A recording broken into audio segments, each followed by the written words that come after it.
Okay. Hi, everyone. Thanks for joining. Today is Seeking Sustainability Live number 82. And we have Melanie St.James. Thank you so much for joining, Melanie. Thank you so much for having me. Hi, everybody. Good to be here. It's nice to have you all the way from Tokyo on such a hot day. Are you surviving? Surviving and thriving with my little AC in here in the room. You need it. You got to have it. So I know. we have so much to talk about. You're doing so much exciting work in Japan and around the world.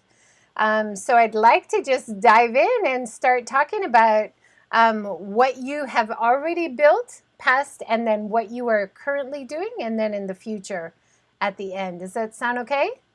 Absolutely. All Thanks. right, great. Would you mind just starting by introducing yourself? Absolutely. So, Melanie St.James. I am from Santa Barbara, California, and have made it my mission in life to try to disrupt the cycle of international development and promote more of a locally led, community-centered approach to really to human and ecological thriving. And saw during my master's program and interviewing communities in West Africa and in Southern Africa through various research projects that, like, wow, the people who are really able to solve these issues aren't really in charge of the development plans. And also started seeing, after beginning projects that were locally led, that wow, we really need to bring our different sectors together to create a new collaborative approach. Like, we need a whole system. And it was in 2007. I was at the World Social Forum in Kenya with a coalition for a sustainable Africa, which I was part of and had co-founded in Los Angeles, which was more of a kind of a coalition of nonprofits and looking to raise our collective voice through nonprofit agency and collaboration. And it was just really clear. It's like, wow, this is a monoculture. When you have only one sector rallying together, that's great, but you're really preaching to the choir. And then at the World Social Forum, it was a really loud example of that. It was an example of a lot of people who really cared and about social issues and were really activists, but there wasn't a strong representation of the environmental movement, which was starting to rear the issues, of climate change were right there. And the World Economic Forum was happening around the same time in Davos. And, it was like, wow, these movements really need to come together. And, it's so easy as humans, like, to want to stay in our comfort zone, right? Just as people, we want to stay in our comfortable neighborhoods, hang out with people that like the same kind of music. But how is that really changing anything? And so this idea of having a cross-sector kind of event series came about, and someone said, call it the Global Summit. So the initiative started back then, and there's some different frameworks for cross-sector, locally led collaboration that have really been at the foundation of it. And yeah, it's actually a much bigger vision than what we've sort of been able to do. But I'm excited for what the times are bringing and calling forth right now in this journey. Ah, great. So the Global Summit, I've got a video of you on YouTube talking at Global Summit number 4. So you've been a part of the Global Summit from the start. Did it start in 2011? Is that right? It started in 2008. So the skinny is that so 2008 it began in San Francisco, and 2010 it's been going every 2 years. This was what would have been the seventh biennial. And because we were forced to go digital, I mean, it wasn't not going to happen. That's the thing. It's got to happen no matter what, right? So it went digital. And now that it has, it seems to have taken on a new shape. And that's really exciting. So yeah, so this was the seventh biennial forum. But now it's shifting into more of a stretched out series of events that will be going. We'll talk about that, I guess, more of what's to come.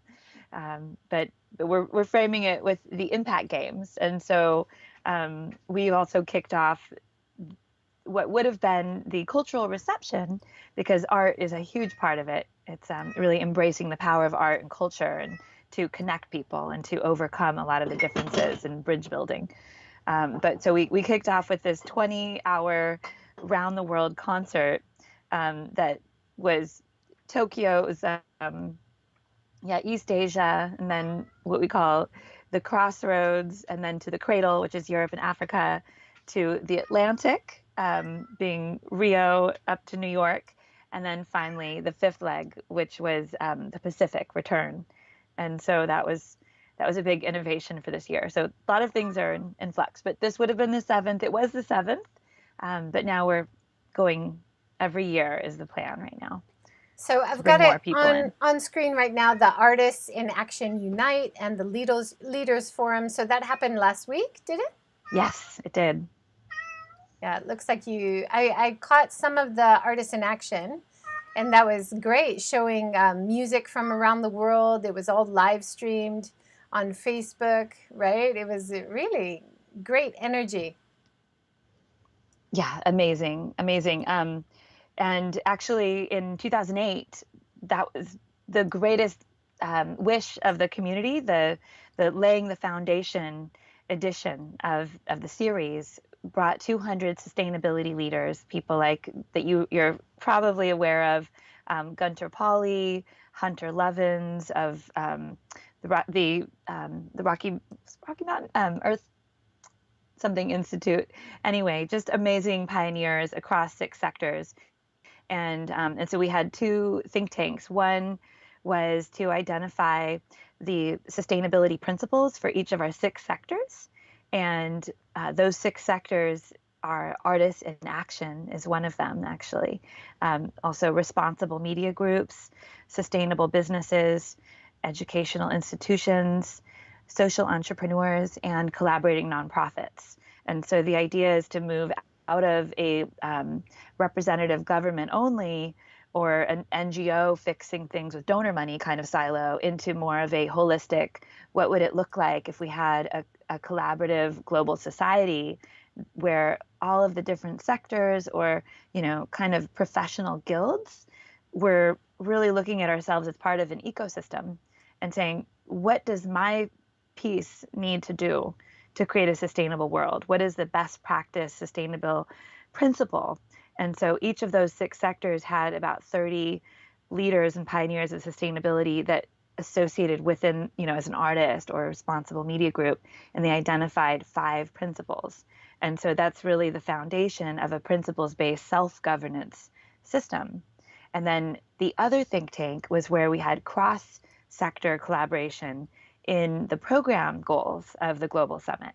And the one program goal that people were most excited about was to have a big concert.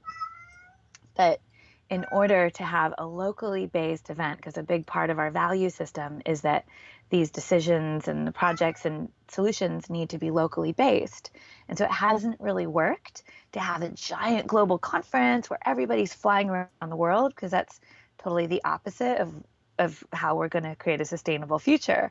So over the last 12 years and 6 editions, the scale has actually been really intimate, that we've had a maximum of 200 people in the Leaders Forum. And the participants have been from the communities where the different editions have been held. So the last few have been like 2014, where you saw that video. That was a themed event. That was Women, Power, Money, Politics. And then the next one continued following the Summer Olympics, where we went to Rio de Janeiro, and it was bilingual. Most of the participants were speaking Portuguese. In Rio, we had So then the next edition was actually in Jordan, where the participants were almost entirely Middle Eastern or Arabic speaking. And and then this one was here. So we pivoted to go global. Yeah. big picture. That's And it's then we got to bring, but then that the point is about the concert is that we finally, because we went global, we're like, oh, now we can actually have this big concert. So yeah, so that was a big marker of this edition. Is that your cat we can hear in the background? Oh my gosh, yeah, now she's such a ham. She's like, let me take over the interview. Like she's been totally quiet. She has something to say. What What's do her you have to name? say? What's Her her name is name? Katia, Katia. and Nice. she's actually from Jordan, and she's one of the featured voices Uh-huh. on the globalsummit.org/voices. You can find her bio there. She is representing the animal kingdom, and she's meowing for the rights of nature. So yeah, pretty awesome mascot. Yeah, nice. I'd like to talk about Empowerment Works and the OnePIE. But before we go into that, what is with the global pitch? So the date has been changed for global pitch Yes, to, can you introduce that? absolutely. So we did that in Jordan as part of the 8-day event series there, which was live. And we got a really good head start on the hackathon in Jordan. It was hosted by a large telecom company. We had a great team that planned it, and it was kind of ready to go by the time the Leaders Forum finished. And through the Leaders Forum, because it was face to face, we selected the solutions from the impact teams that were there. And so there were 12 solutions that went in. They went into a hackathon. And then at the end of the hackathon, the global pitch is where the outcomes of the hackathon are presented by the champions that were selected, right? And so that was the plan.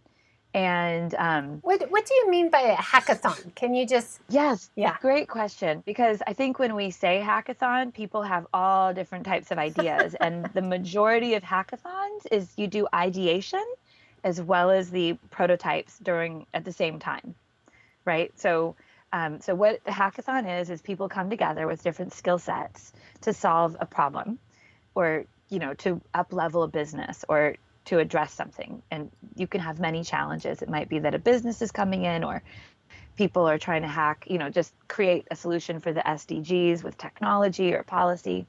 And the Global Summit Hackathon is pretty specific to take whatever the great solution, and we have 3 paths of solutions from the Leaders Forum. We have policy, technology, and community based. And so they reflect the Global Summit 3 leverage points for change. So it's ensure that all voices are heard in shaping the future that affects us all, and the issues that most affect them, right? So the people who are most affected by critical issues, that they have a voice at the table. That's one of the global summits, like 3 primary objectives. The second one is to utilize our frameworks and tools to support really Sustainable Development Goal 17, which is partnerships for the goals, and really supporting all of the Sustainable Development Goals through more synergistic cross-sector collaboration. And so the second, pathway of solutions is really related to on the ground collaborative. Could be anything that's not policy or legal or a proposal, and it's not specifically a technology. It's like everything else. And then the third one is to bring forth accelerated advances in regenerative technologies, meaning technologies that are going to help humanity and all life really be sustainable on the planet. And again, that can cover all of the Sustainable Development Goals, but it can be technology, it can be appropriate, should be ethical. There's various scoring. So those are the 3 solutions that we're sourcing into the Global Summit. And when we redesigned to go virtual, we actually did a lot of reconfiguring. Normally, when we bring the different groups together into the teams, they are cross-sector. We don't expect everybody to want to go into the hackathon. We expect there to be a variety of players, right? Where you have your impact, entrepreneurs, or your social entrepreneurs, you have artists, you have your business people, philanthropists, and people who are just really passionate and maybe want to help, that come into the forum, and they're really interested in one of the 5 impact team areas. And those in this edition were Thriving Cities, Wellbeing 360, One Ocean, Feminomics, and Learning for Stay life. Thrive, Learning for Life. Yeah. And so this time we were like, okay, we can't do 7 sessions of people. So let's do, we have this catalyst action training that we were going to have afterwards. And so what we did is we kind of started recruiting for the catalysts beforehand. Anyway, we are we kind of reconfigured. Basically, we went through the forum. We had some amazing catalysts sign up, and we said, you know what, this is great, but if we're going to have a hackathon and a global pitch, we really want to have all of our catalysts ready to go, and we want to make sure. So we have amazing judges. Like, so we had a lot in place, but we didn't get there. The team was out of steam, quite honestly, and we didn't have everything to make it work as well as it could, right? And so it was really like a last minute, after 3 hours of deliberation, and we looked at the number of hackers that we had ready to go. We looked at the solutions, and we thought, what, let's reboot. And so we made a pretty rapid iteration, kind of shift to say, okay, let's keep going with the impact games, and let's do a halftime. Let's do a half year date change. So February 20th will be the hackathon, and that'll be after the Catalyst Action training. So first, the Catalyst will go through the training, then they will be the ones to really collectively agree together, out of the 5 impact teams, what is going to be the most transformative impact that they could really bring forth into the hackathon. So we'll have our 15 hackathon teams, and then we can really promote the global pitch. And all of the judges feel great about it. They've rescheduled, and I think it's going to be really amazing. So So the if global people, pitch is the yeah, culmination. if people are interested, they can find this information and be able to sign up on globalimpact.org, right? Actually, the globalsummit.org Mm-hmm. is we're keeping that URL as like the HQ of everything. So Okay. that's the home base. And we're still tweaking, some of the language to reflect the latest plan. But it's pretty clear the dates are updated for the hackathon. We're open for volunteers for the hackathon already. And if people want to sign up, the opportunity that I think is really exciting is for the Catalyst Action training. So we're looking for people who really want to collaborate and make a rippling impact and really address system change, more than just their project, and that are willing to join forces with other leaders. Okay. And that's an You're amazing having program. some seminars. Some of the leaders, impact leaders, are giving talks online. Is that right? Like Aoki Hiroyuki. I saw the featured voices thing, the Oh yeah, poster we have. for featured voices. Sure. So Aoki, actually, we'll probably take some of his videos. I mean, he's my sensei. I'm part of the dojo, which is awesome. And his protege, Tomoko-san, is one of our facilitators for the course. So we have like 24 faculty members right now, and they're pretty phenomenal. And so we have 8 core courses. So it's there's a 7 stages to sustainability movement building boot camp, which begins September 22nd. And then, so those are 8 Tuesday sessions. That's the core curriculum. And then we have media resources for all of the participants. And then each weekend, the impact team participants schedule their own reflection time where they digest and they really work together to identify like what are they working through, look at the lessons of the week. We bring in more domain experts, and out of our faculty, they'll be joining in those 2-hour reflection sessions. So it's leadership and sustainability and organizational management. It's like whatever you need to up-level yourself as a leader and your organization and join forces with others. So those are the 8 weeks, and then the next big thing to look forward to after the intensive will be the hackathon and the pitch, where it'll be a showcase of the outcomes. And then we have mentorship support from the faculty and advisors all the way up until the next Impact Games, which will be next August, where we go back to have another forum and do it better next year. Let's step back a little bit. You helped develop, or you did develop yourself, the 7 sustainability, right? Budget, build team and engage local PIE, right? Pie, yeah, the pie. Yeah. Do you want to introduce that? Sure. So it really came from observation. I'm sure that you're familiar with the term permaculture and that whole movement, right? So it's I got to know permaculture only really like 5 years ago through one of our team members, um, Jay Markert, who produces the North American Permaculture Convergence, and he joined our team, and we've actually gone and done permaculture. We've led permaculture courses.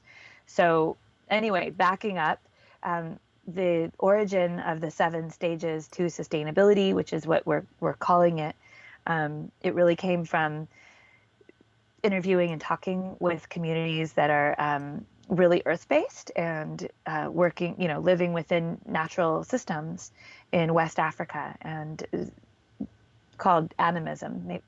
Maybe people aren't familiar with that term, but it's basically seeing that all life, everything has a spirit. And in this, one of my favorite books is Daniel Quinn's Story of Bee, and they talk about like that. People talk about prehistory as if like there was no history before 5,000 years ago, but most of humanity has been living and experiencing life and sustained for hundreds of thousands of years prehistory, right? And so anyway, I just want to present animism and this cycle of life that we really need to reconnect with right now if we're going to keep thriving and surviving on this beautiful planet together. So, so in introducing the 7 stages to sustainability, it was really like, how do we shift the cycle of dependency-based development and in what some might see as neocolonialism, where you have this, kind of budget-driven external goal of saying we need to solve this issue, and so then you have the local actors or the local, you know, stakeholders rallying around the donor's goal instead of them connecting with each other and identifying their own local gifts and resources and strengths. And so what another philosophy that could be present here is asset-based as opposed to needs-based. And so it's really a philosophical construct. One of my professors at the Monterey Institute back in the late 90s, 99, was Dr. Jan Nippers-Black, and she had written some books called Reliability Engineering, different editions. And so I think she had probably an influence on me when I was doing my research work. And so anyway, in Africa, I started a couple of projects. One was focused on honoring the value of medicinal plant knowledge in West Africa with this animist group in an effort to preserve biodiversity and create livelihoods. Another one was in Zimbabwe, looking at the amazing talent of the Shona people in Zimbabwe with their artwork, which is a sculpture. And they had these great gifts and knowledge. And the question is like, how do we, as allies, as partners in empowerment, and that's the acronym for Partners in Empowerment, is PIE. OnePIE means all partners in empowerment connected. So PIE, PIE. And the first stage of the 7 stages to sustainability is to say, let's engage partners in empowerment. So instead of going in with a feeling of lack and need and looking at what needs to be fixed and looking at a community as, oh, we need to come in and save you, and then people feeling less than, or that they need to kind of behave or respond in a certain way to get outside money and, repeat this, kind of asking for permission. It's like, how do we look at our strengths? And so the advocacy for empowerment works, which is really more of a facilitating and advocacy organization. And it's really the legal entity. I wouldn't say implementing the global summit, but facilitating it and saying, here's the values, let's be an anchor and a catalyst to bring other partners together, some of which may have much bigger capacity and reach. But like, how do we start to reach out as movement building organizations rather than, like, let's try to get the money to do? It's like, what is the change that we can collectively create?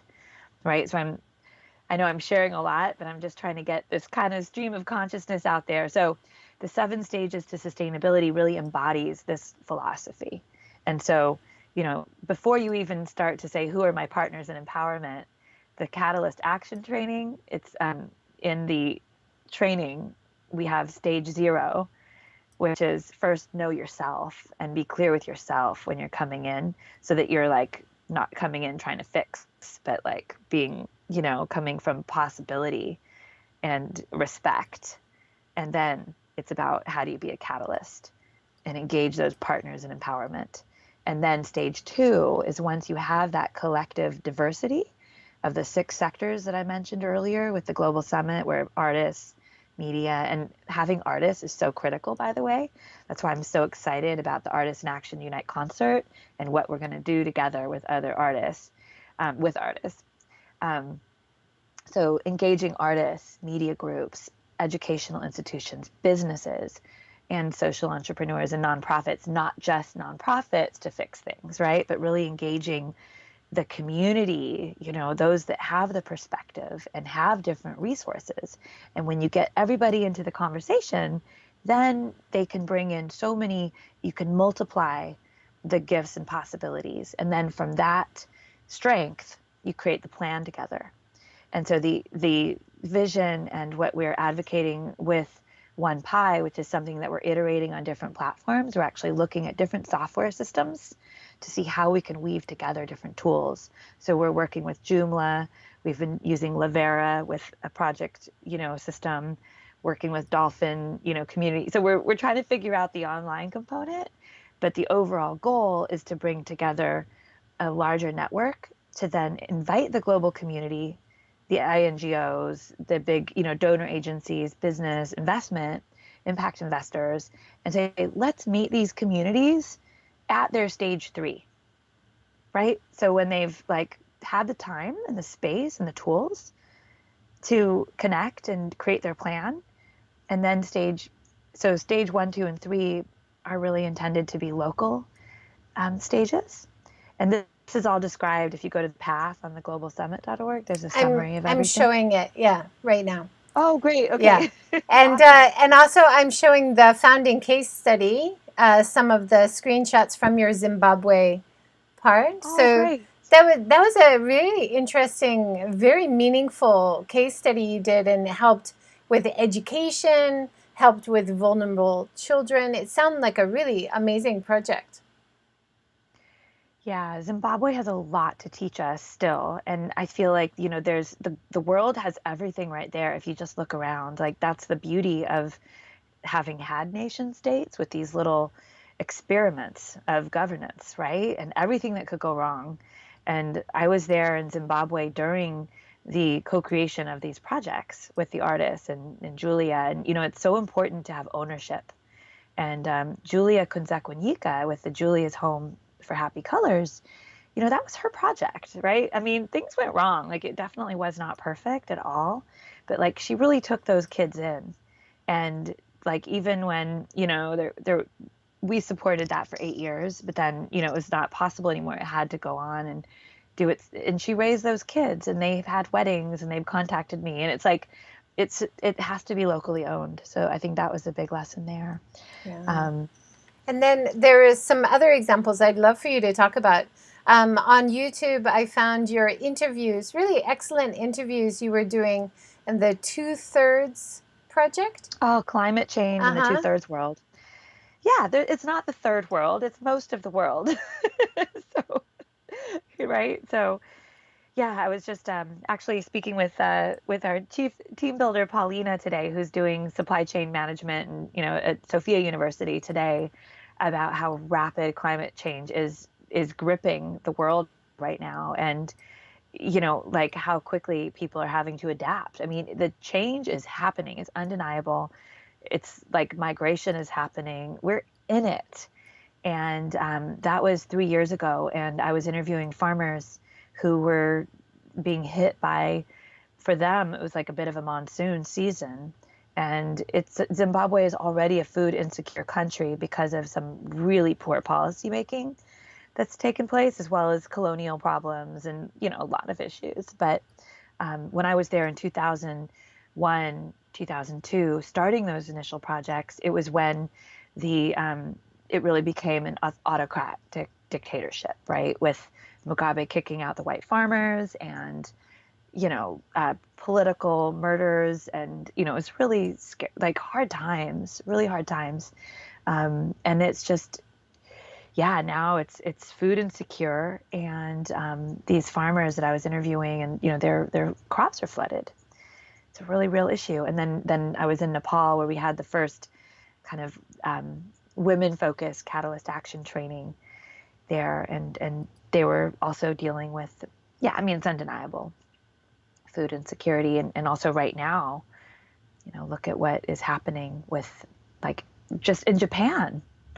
100 people have died, 100 elderly, I think, have died in August from the heat waves. And Yeah. I remember last year it was like 30. So, I mean, what, No. Climate change how is many people? real. Yeah, Yeah. it's here, and if you open your eyes and look around the world, and even look where you are, you can see examples of it for sure. Another really amazing. I'm looking at the OnePIE, the case studies as well. There's a great example from India, the Permaculture India program, Oh, yeah. Yeah. where Yeah. they took the plastic pollution and they created bricks and created a house made for women to do some projects. So women empowerment, getting the kids involved. The kids were already picking up the trash. So there's a lot of amazing projects that Empowerment Works has facilitated or just supported. How does it work? You've got Empowerment Works, you've got the global impact. I mean, you've got so much going on. Is it all under an umbrella of Empowerment Works? I mean, how does it work from an Yeah. The organizational? ecosystem. Yeah. So, so the India project is Hmm. really partnership, and everything we do is a collaboration, right? So it's the goal is really, how do we do the most with the least amount of effort? How do we be a trim tab? And um, to facilitate collaboration, Empowerment Works, and myself as a catalyst, I'm really focused on the principles and the framework. And the muscle and the implementation is really where the partners come in. And my work is really like stock connecting. So Empowerment Works is a facilitating organization. The projects in India were really done through our local partners. That was in Bodh Gaya. Jay Markert and I co-facilitated a permaculture training with some amazing leaders there that was waste management focused. And so we had young sustainability leaders in the program. We had a couple of monks. We had some young Indian, youth leaders that were on scholarship as well. We had a sacred trust in Bodh Gaya, works with monks, and has an ongoing program there. And so our role was really facilitating the training, and that was a 2-week training in 2013, 2014. Anyway, yeah, it's end of 2013. But It's a while ago. it's a fantastic way to facilitate change by providing support network as well as training and advice along the way. So looking at the OnePIE website and seeing how people can, you call them Are you on partners. Alpha? Are you on TGS.1Pi right now, or? I am on onepie.org, I believe. Okay. Let me see. Yeah. There might be a TGS before. Like, this is what I'm saying. We're figuring it out, because we had a matching. We had a showcase version of it for 2018, where we Okay. showcased the outcomes from the 2018 edition in Jordan. And that is also a tool for anyone who wants to go and like plug in their project using the 7 stages Yeah. as a roadmap. And then we have a partner in New York that has created on their Joomla platform the TGS dot, and that's more. So we're figuring it out. We're like, okay, how do we bring this forward? It's yeah, something amazing wants to happen here. So we're yeah, Yeah. we're not quite there That yet. that's something I've discovered doing research for this talk. There is a lot of information all over the place, and no one place that says very clearly what's happening and who's in charge of what and how to, like if you just have maybe a tree or We do. or We have a yeah, mind map somewhere. We need to bring it. yeah. We have a Or mind map. like It's that. the YouTube channel is a great platform. Maybe just doing short explanation videos. You're so good on video. I love your So I should interviews have and an everything. explainer video. Okay, I'll Yeah, do it. just Thank you for the yeah. push. I know I don't want to be, because the global summit, I mean, maybe you don't know this, but like I feel like I need to be more behind the scenes because not everybody's going to love me. I mean, I'm glad if people do, but it's like, human beings. That's why we need cartoons and mascots, right? Because it can't be like no one person, no one brand, no organization is going to create the future movement of like connecting humanity. But the vision is that. The vision is really like, how do we, because that's actually what's needed right now. The world, especially from the US, perspective of what's going on, you have so much divisiveness, and it's so hard right now to be neutral and to say, oh, let's build bridges and include everyone. I'm like, I saw the Obama, Michelle Obama's talk, and I want to promote that everywhere. It's like, truth is truth. Like, we've got to get Yeah. it out there.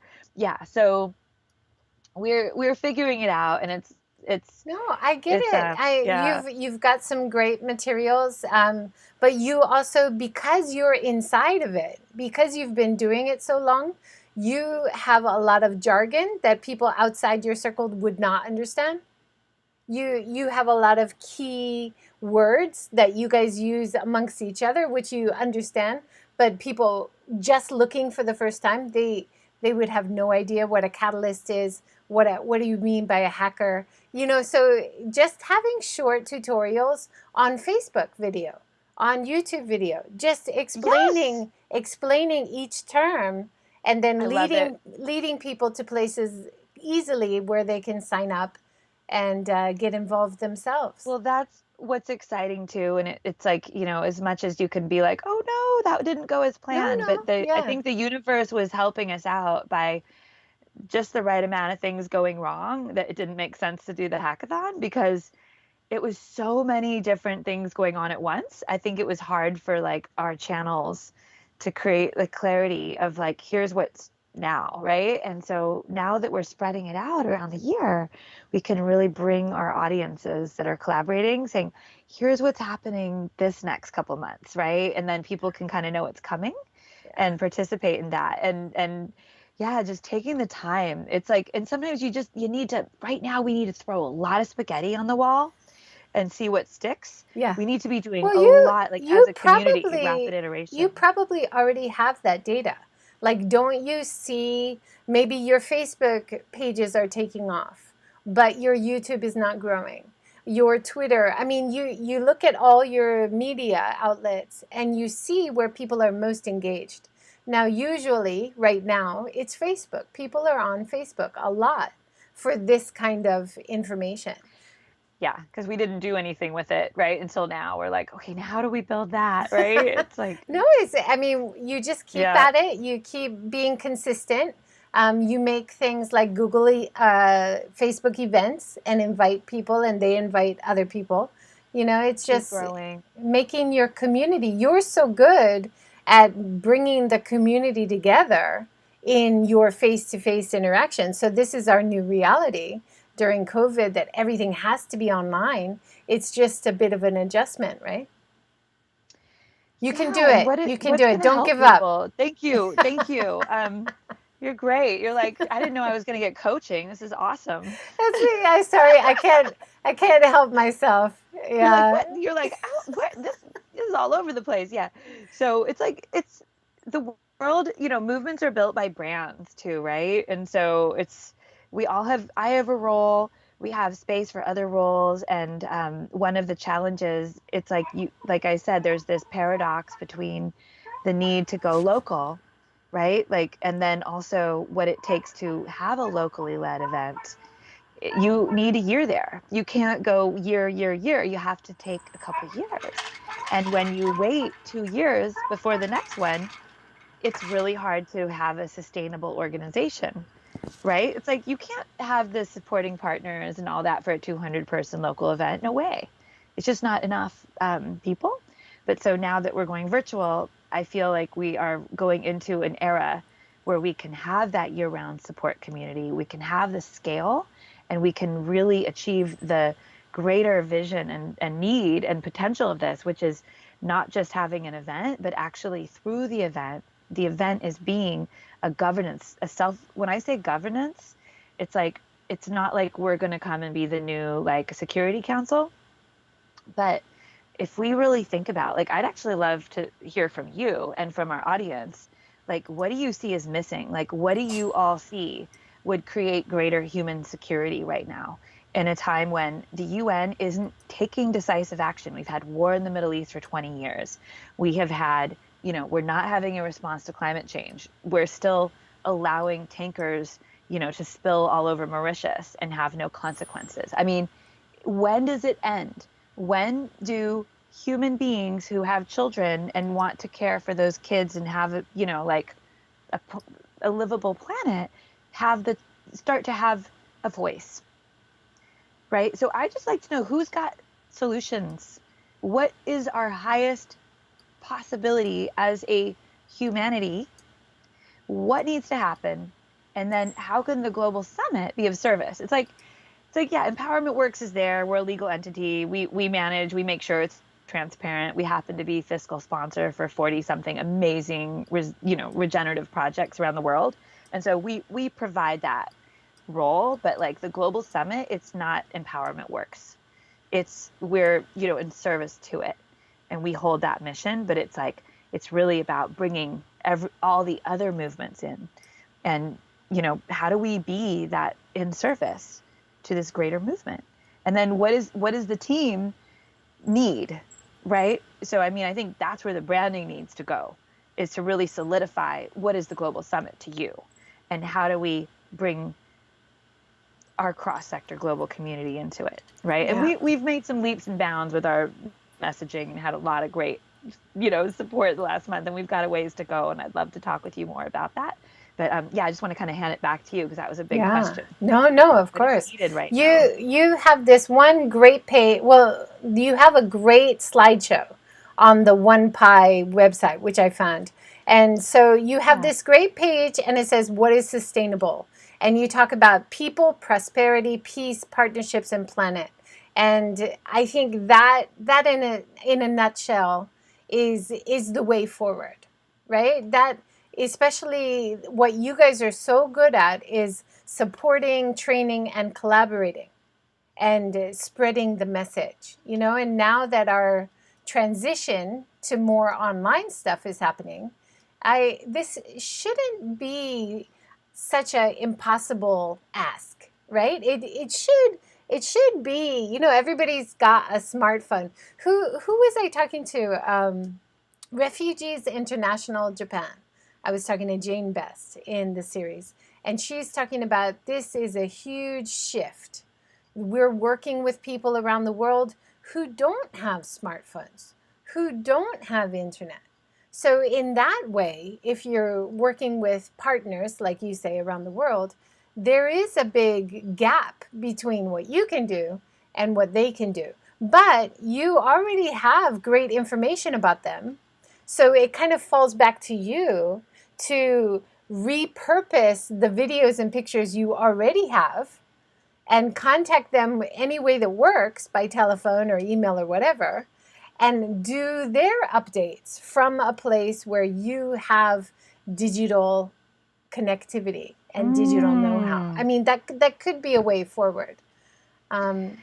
That's a technical function and support system, and it's about really being, I mean, that was even the 2017 Catalyst Action training focal point, was really empowering these young catalytic change agents, these women, of being at the grassroots level in Nepal. That's actually an entire pilot program that we have on the books, and it's to work at the village level, where there's not data systems necessarily, and actually training those local data collection leaders to be, to flip the development paradigm, to really work at that village level, um, and get the information, see what's needed. It's like the Peace Corps, or like any, JICA, which is like the USAID version, for Japan.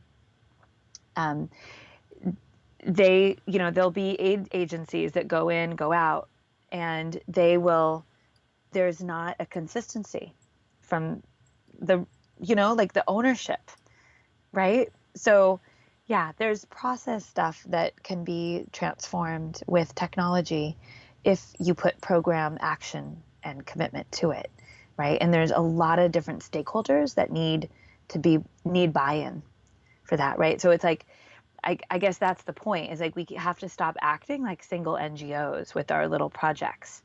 There needs Yes. to be that larger agreement. Yeah. And collaborate, collaborate, collaborate, and share, share, share. I mean, this is something I say to pretty much all the guests in the series, is that we are all so focused on what we are doing that it's really hard for us to spend time every day looking around at what other people are doing and sharing and liking and commenting on what they're doing, which has no connection to us.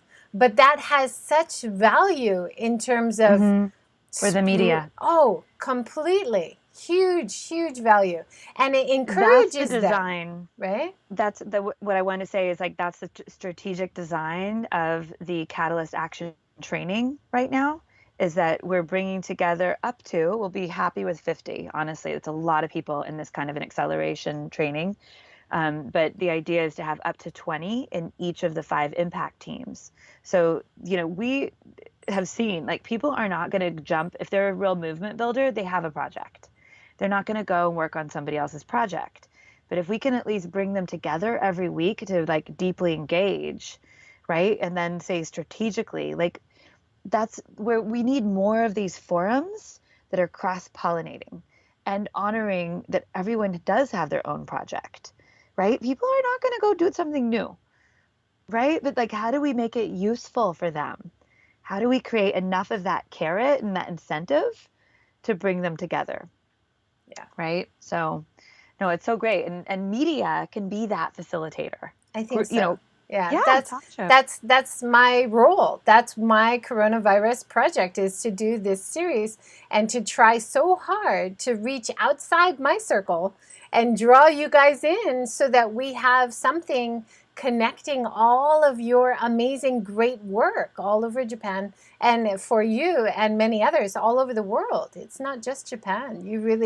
You extend far out from Japan and then bring it back, and that's so beautiful and wonderful that you're doing that.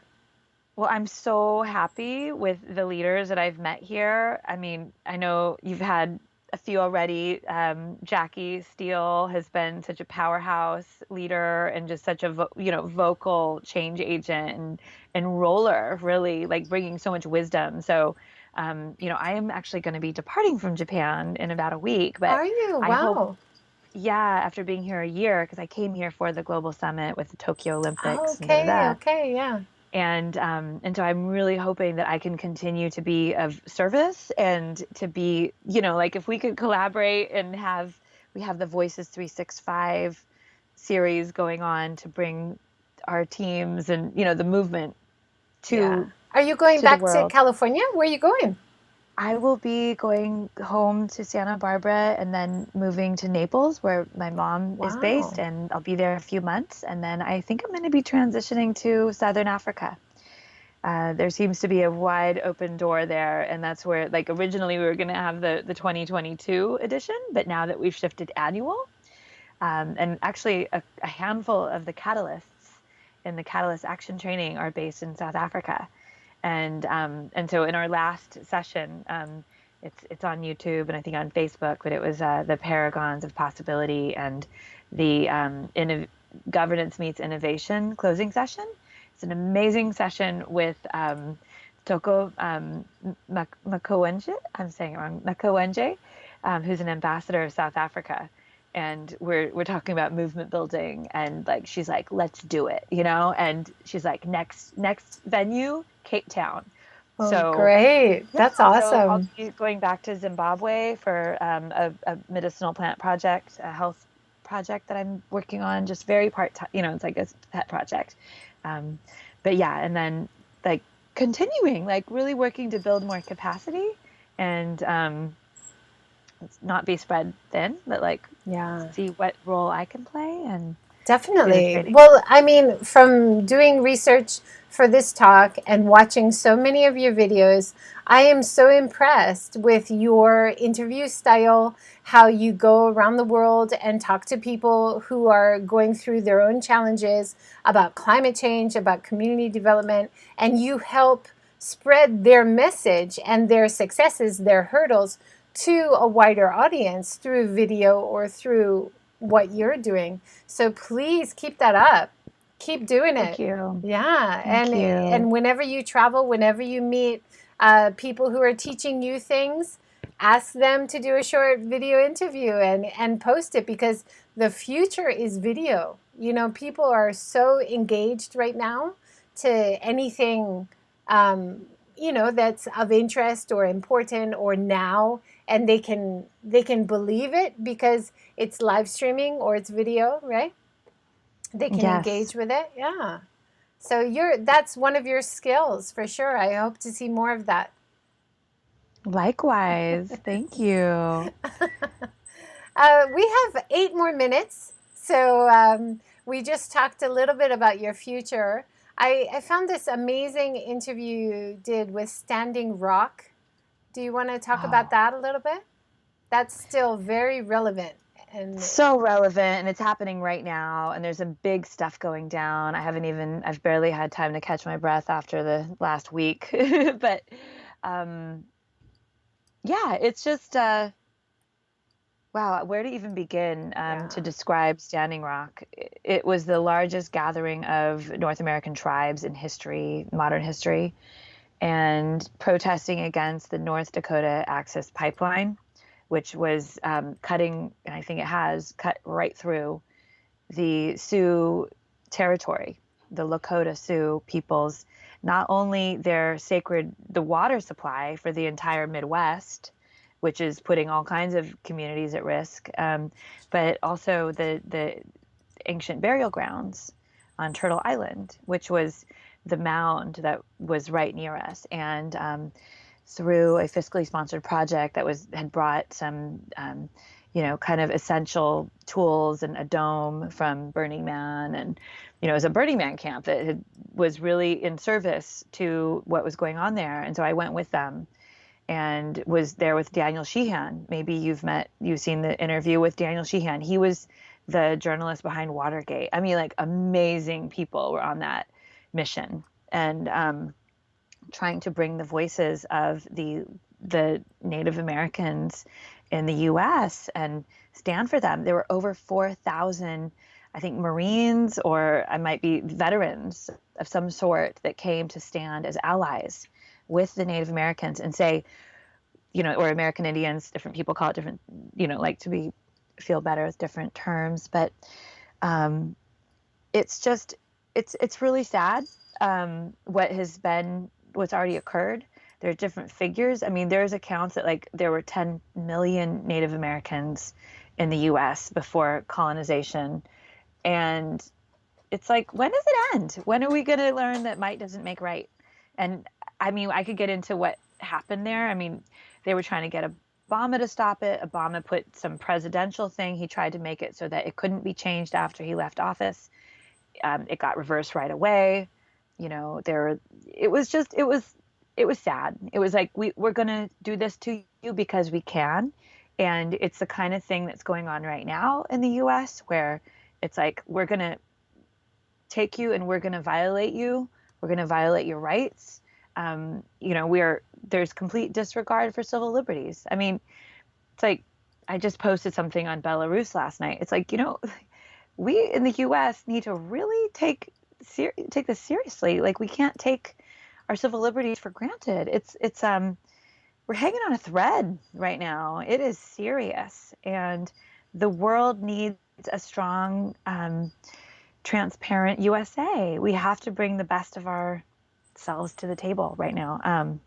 Yeah. Anyway, that's my soapbox. But yeah, No, Standing and Rock. let's bring it back to Japan, because it is affecting Japan's businesses are affecting oil. I'm in Hiroshima. Every time this year we celebrated, we commemorated 75 years since the bombing of Hiroshima and Nagasaki. We know there are connections to oil, and oil is connected to war and peace. And the top three banks in Japan are funding oil projects. So I talked to Hinako Arao the other day, and she's working with 350 org, and they're trying to get people to move their money out of banks which are funding oil. I mean, we're talking about America right now, but it's not just America. This affects everybody, for climate change, for people's rights, right? It's a global community, and Japan is so powerful. And that was one of the hopes with the Global Summit Tokyo 2020 edition, is to really join with more environmental movements. And I'm so happy to be collaborating with Ian Shimizu and Wee Mori and their great work, with planting trees. And yeah, I mean, the Japanese people are so. I was actually at a Shinto temple the last couple days, and I feel like the Japanese people, especially the elderly people, are so tuned in with nature. I think there's such an innate care. And, there are some cultural norms, right? Like that things to be safe. Paulina was just on our team, was just educating me today that like things to be safe, they put them in plastic because safety is important. And so it's like there's a lot of stigma and changes that need to happen very quickly. But yeah, I mean, the energy and the corruption here is real. One of the allies that we've had for the Global Summit, he was the architect that built a lot of the nuclear power plants here, and he is anti-nuclear. He's saying they're definitely going to break, and that was the same thing, very aligned with Standing Rock. There's absolute, any engineer will tell you, those oil pipelines are going to leak. It's not if, it's when, and it's how much toxic damage they're going to do. One of the great resources of Japan is it's the pristine, the fish, the ecosystem. It's like, so if we want to be conservative, let's conserve the resources for this and future generations. Definitely. Right? It's like priorities. Yeah, no, you go up and walk in the mountains. You always see people enjoying nature, enjoying the forest. Forest bathing is a Japanese thing, right? And people, of course, love and respect and appreciate nature.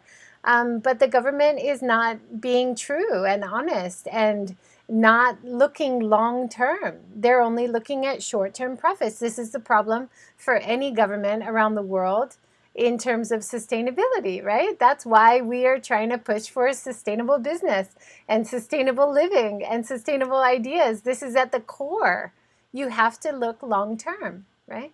And that's the opportunity right now. And I don't have all the answers, but I would love to invite, more conversation into what can OnePIE be as a governance system to create that transparency that's super governmental, right? That's like, because we need that. It's a missing layer for more voices to come out. And I think the more people feel powerful and feel like their voice is going to be listened to, and then they'll speak up, right? But we need to create that listening. And so thank you, Joy, for creating this amazing platform and for having me here and having all of our voices heard that are on this program. And yeah, just we need to share with each other, have a conversation first. Absolutely. Well, thank you so much for all of your passion and insights into what you do and the event organization, the community collaboration. Everybody on videos always thanks you for bringing everyone together. and communicating it with everyone. And I think that is definitely one of your great skills. And I wish you well in your journey, wherever it takes you. And I really am excited to follow your journey. So I hope to keep seeing updates and support what you're doing. Thank you so much. Yeah. Sayonara. Yeah. Thank you, everybody. Thank you for Arigato. joining. Take care. And join us again tomorrow morning at 9 a.m. We're talking to Adam Beck. He's a book writer for kids for bilingual children. So talk to you tomorrow. Bye.